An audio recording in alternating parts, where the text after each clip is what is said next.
We just had a plane crash into Alpha 4 of the World Trade Center, transmitter, second alarm, and started local companies in the area.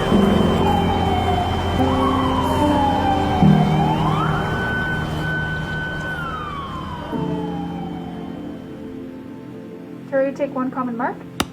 My name is Albert Turi, a former New York City firefighter. 1968, I started off in Engine 92 in the Bronx. I did respond to the first bombing in 93. I said, this is not what it seems. This is really, really bad. I reported into the command post. They assigned me to evacuate the Tower 2. The only two times I was in those buildings was 93 and, of course, in 2001. Take us through the day in 2001. You know, it started out, I was in headquarters. I always got to headquarters early, 6:30 in the morning.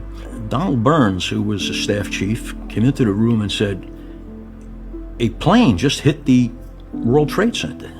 It didn't even register that this could be happening. And there was a lieutenant that worked in the safety command with me, Joe Shafari.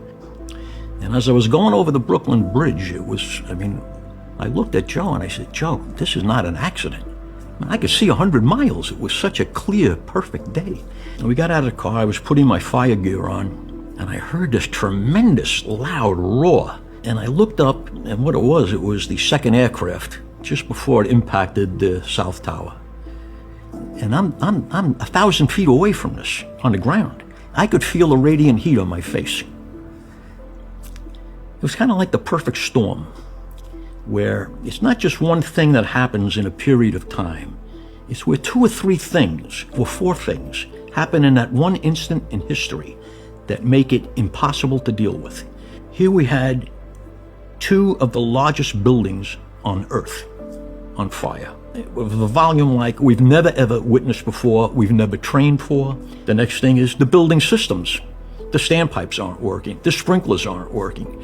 They're all compromised by the crash of the aircraft. We have a field comm unit that's supposed to respond to all of these major incidents, okay? It was out of service that day. So from there, everything really went south. Someone from OEM came over to the command post and he said to us, there's a structural engineer that just said that the towers are showing movement. And the next thing I knew, the end of the world happened. The South Tower was almost a total collapse. So I looked down and I says, Pete, we got to establish a new command post. And I says, I'm going to go over by the North Tower and I'm going to try and get the people out of the collapse zone because they're going to be coming out of the building dazed. They're not going to know what's going on. And I saw Bill Feehan, who was the first deputy commissioner. He had met up with Pete, and evidently they heard something over their handy-talkie because they headed south. And I'm sure what they heard was maydays of trapped members. And that was the last I would see of Pete and Bill Feehan. Anyway, a couple of hours later, I saw some fellows, some firefighters digging. And I walked over and they said, no, we've got a body here somewhere. And they started digging out. And I looked down and I saw the back of the turnout coat, Chief of Department Gansey. He was the only chief of department in the history of the New York City Fire Department that was killed in the line of duty. Him and I were friends since 1968. We both worked in that same engine company I mentioned before. I was in his wedding party, the birth of all his children. We were extremely, very, very good friends. And in my opinion, he never got his real due. He handled that situation with amazing expertise.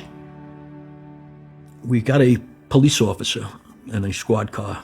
It drove us both out to Farmingdale to notify Pete's wife that he wouldn't be coming home. And I felt terribly responsible for a long time.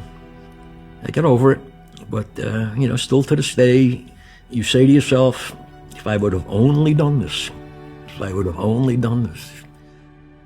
So that's the story. The story is about the heroes of that day, and unfortunately, they will perish. Do you see a sense of unity in the city that you hadn't seen in a while?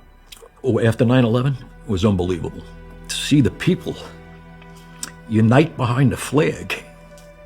I just wish this country would get more united. If you could say one thing now to Chief Yancey, reflecting back, what would you say? I wish you were still here.